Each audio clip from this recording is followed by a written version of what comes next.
All right, shalom, shalom.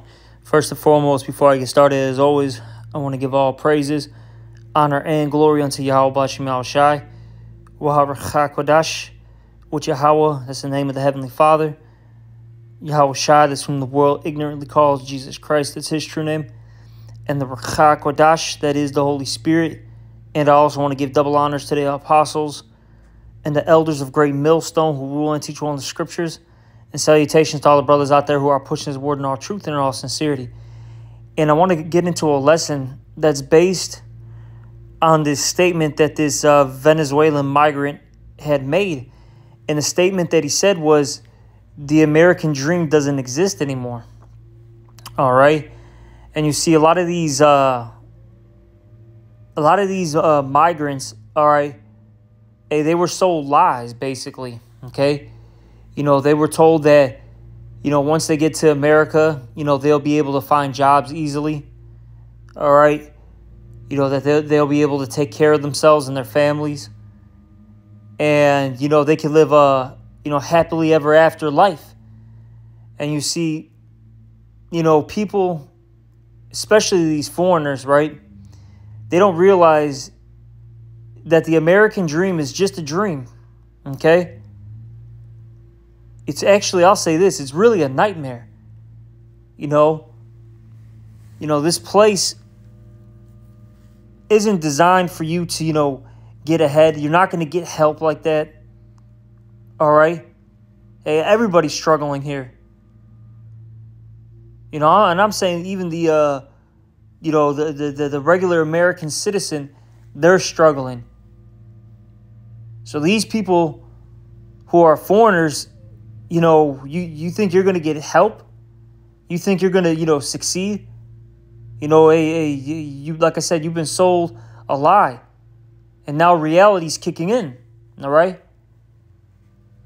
Hey, look, these migrants, they're starting to deal with the harsh winters, especially out here in Chicago. And the rough season hasn't even hit yet, but they're starting to feel it now. Temps are getting into the 30s at night. Okay, the wind is picking up.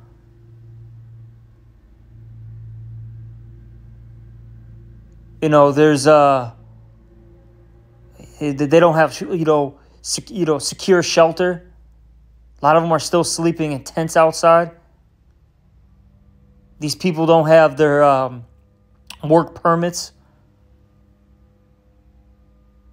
They're not, I'll say this, there's only so many, jobs that they can, get with getting, cash under the table.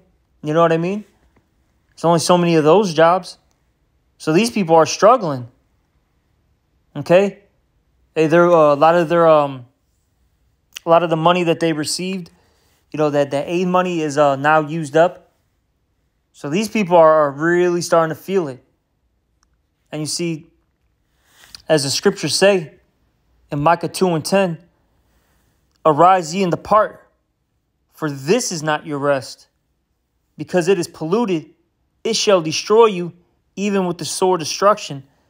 And you see, with our people, the Israelites, which that consists of you so-called blacks, Latinos, and Native Americans, this place, all right, or I'll say this kingdom that's established in the world, which, as the scriptures say in the book of Revelation, talks about what? The beast, right? The beast system, which is run by whom? Esau, Edom, the so-called white man. Look, this is not your rest. All right? This is not your rest. It doesn't matter if you're in America, South America, Africa, the Caribbean islands, Europe, Asia, wherever you're at, this is not your rest. Okay? And you see these Venezuelans, they're starting to realize that. They're starting to realize that. All right? Because, let me get this real quick. It doesn't matter where you go these curses are going to follow you. Okay?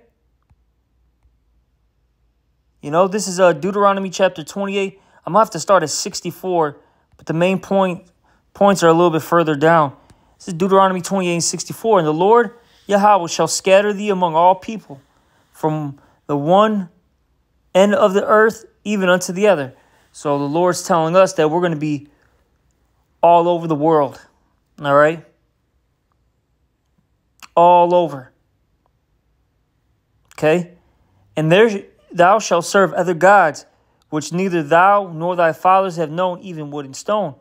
And among these nations shalt thou find no ease, neither shall the sole of thy foot have rest.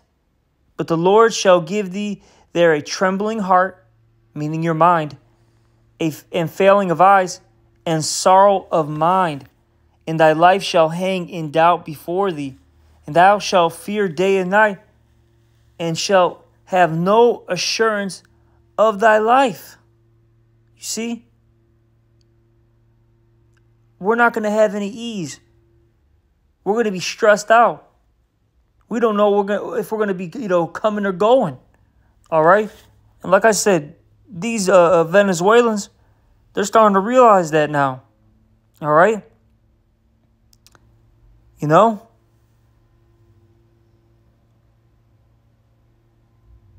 Here we go.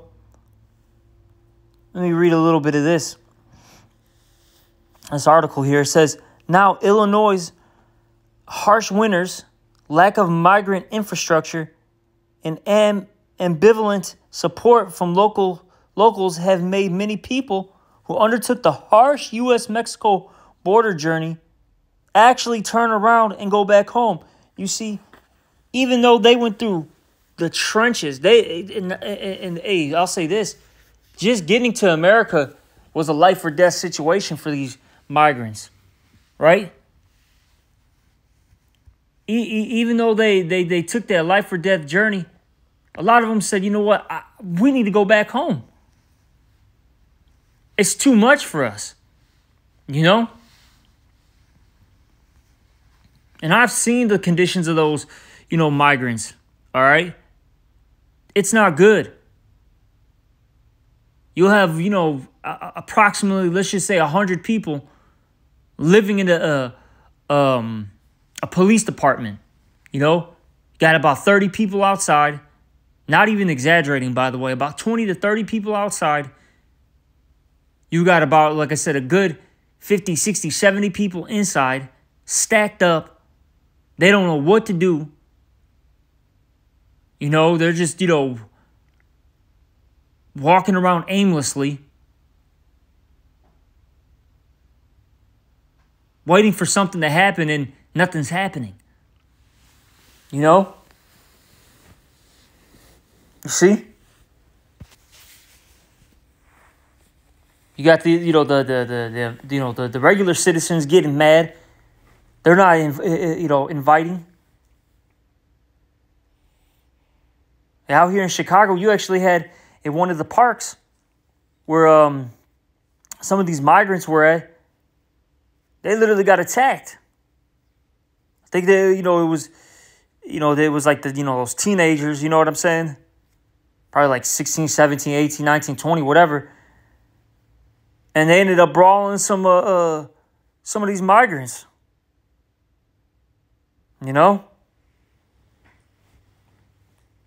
It's rough. It's rough for these migrants, man. Yeah, but these are the curses. Okay? But let me keep reading. It says, Venezuelan-born Michael Castajon, 39, and his family have been sleeping on floors of police stations, and I just mentioned that, and shelters after he could not afford to pay rent in Chicago. Oh, that's another thing, too. Rent is sky high, out here in Chicago. Even in the ghettos now. It's $1,000, man, just to rent out a spot.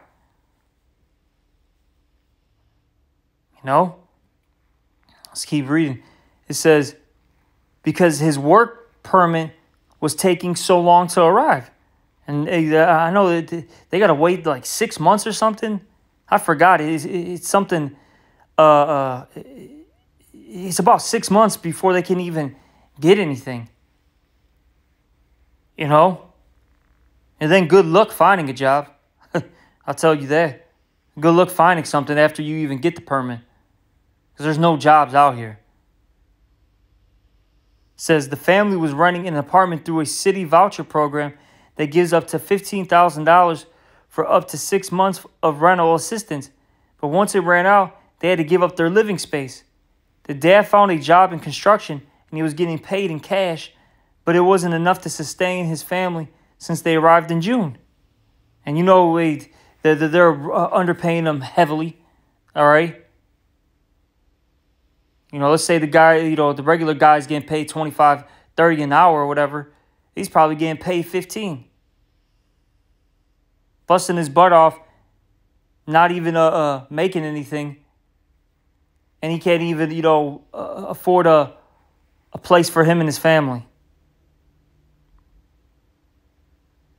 There you go. Here's the police stations. Like I told you, there'll be about 30, 40, 20, 30, 40 people outside. You can see it, you know?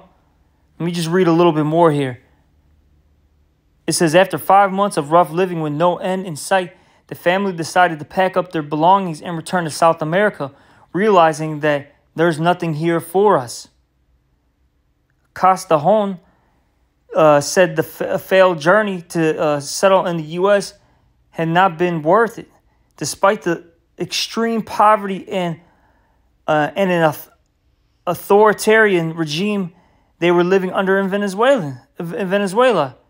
After months of begging for money and crossing borders, the dreams that he had heard of from other migrants had failed to materialize for himself, he revealed. It says the American dream doesn't exist anymore. There's nothing here for us.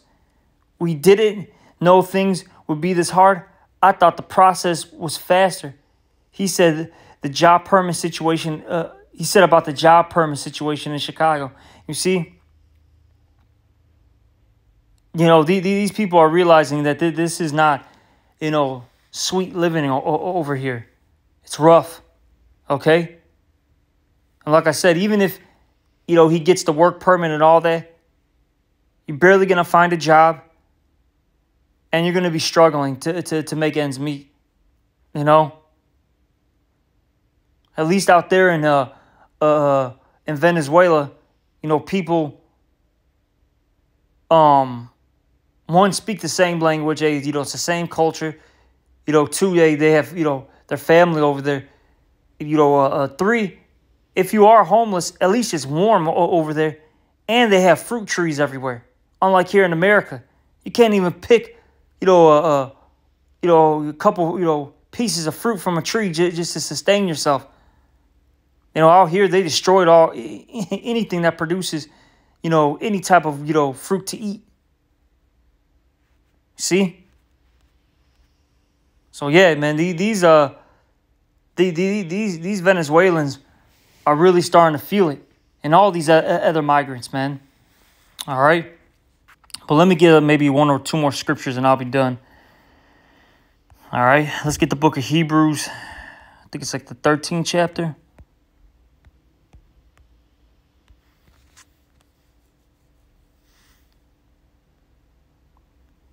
This is Hebrews 13 and 14. For here have we no continuing city, but we seek one to come. And as the scriptures say, this place is not our rest. All right, we don't have a continuing city. You know, we don't have a place that's, you know, really ours, where we set up our own rules, where we can, you know, pass well down to, you know, our children and their children, you know, so on and so forth. This is, you know, this is smoke and mirrors. That's all it is. It's a fantasy. It's not reality. Reality is our people are still in slavery, still in captivity. You know?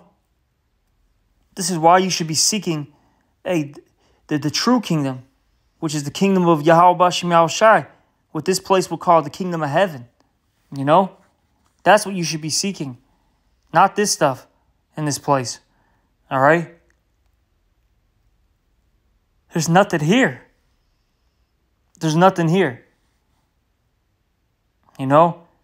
See, our people are realizing that this is not, you know, this is not a good place to be. See? You know, that's why scriptures talk about a return unto the Lord. It talks about that, you know, throughout the entire Bible. Our people need to return unto the Lord so that they can be saved, all right, from the condition that they're in. That's all we got to do. You know, but our people, they still try to find, you know, other ways to, you know, to escape their problems. And every time they do, they're going to fail. You know? But, you know, I'll just end the lesson. You know, I just wanted to, you know, talk about this. Because, you know, I saw this article a couple days ago. I saw footage of it too, but for some reason I couldn't find the footage. Having a hard time, you know, getting that footage that I once saw. But, you know, at least we got the article here. All right. And, you know, I just wanted to show you that no matter where our people go, you know, they're gonna go through hardships. And you know, you Jakes, best thing for you to do is to return unto Yahweh Bashem Yahushai. You know, but with that, I'm going to give all praises, honor, and glory unto Yahweh Bashem Yahushai. Also, double honors to the apostles and the elders of Great Millstone. Salutations to all you brothers out there. Shalom.